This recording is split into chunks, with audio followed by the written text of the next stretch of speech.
स्वाति वर्मा को जीवन की पॉलिसी की मैच्योरिटी के 10 लाख रुपए मिले हैं। इस रकम को वो फिक्स डिपॉजिट यानी एफडी में निवेश करना चाहती हैं। उन्हें ये रकम कैसे और कितनी अवधि के लिए निवेश करनी चाहिए, इसको लेकर वे उलझन में हैं। स्वाति की ये दुविधा भी काफी हद तक जायज है।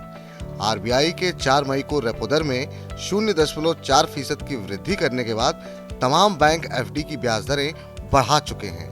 अब आरबीआई ने रेपो दर में आधे फीसद की वृद्धि करके इसे 4.9% कर दिया है। रेपो दर वो दर है जिस पर आरबीआई बैंकों को कर्ज देता है। जब कर्ज महंगा होगा तो जाहिर है बैंकों की जमाओं पर भी ब्याज बढ़ेगा। मौजूदा माहौल में ब्याज दरों में वृद्धि का सिलसिला आगे भी जारी रहने के आसार हैं। अभी 5 साल की एफडी पर औसतन 6% रिटर्न मिल रहा है। अगर स्वाति 10 लाख रुपए 5 साल की एफडी में निवेश करती हैं तो उन्हें 3.46 लाख रुपए का रिटर्न मिलेगा। रेपो दर में मौजूदा वृद्धि के बाद बैंकों ने कर्ज और जमा दरों में आधे फीसद तक की वृद्धि करना शुरू कर दिया है। अगर आने वाले दिनों में आधे फीसद की और वृद्धि होती है तो एफडी पर ब्याज दर बढ़कर 7% तक हो सकती है।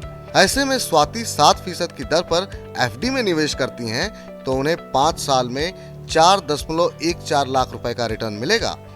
इस तरह उन्हें पहले की तुलना में 68,000 रुपए ज्यादा का लाभ हो सकता है।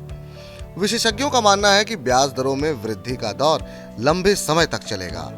एफडी में बड़ी रकम को निवेश करने के लिए रणनीति कैसे बनाएं, ये बड़ा सवाल है।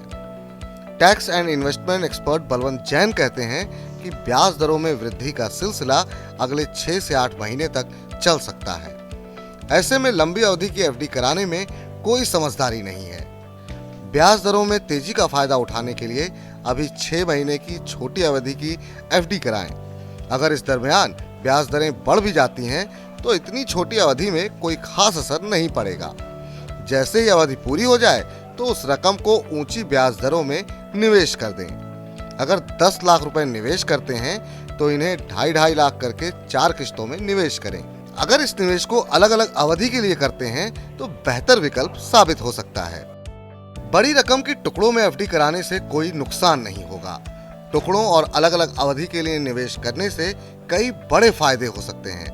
वानगी के तौर पर अगर आपको 2 लाख रुपए की जरूरत पड़ती है तो छोटी अवधि की एफडी को तुड़वाकर अपना काम चला सकते हैं। हालांकि कुछ बैंक समय से पहले एफडी तुड़वाने पर कोई पेनल्टी नहीं लेते, लेकिन जो बैंक ये पेनल्टी लगाते हैं उनमें ये नुकसान नहीं उठाना पड़ेगा। जाहिर है टुकड़ों में एफडी कराने पर आपके पास पैसों की उपलब्धता बनी रहेगी।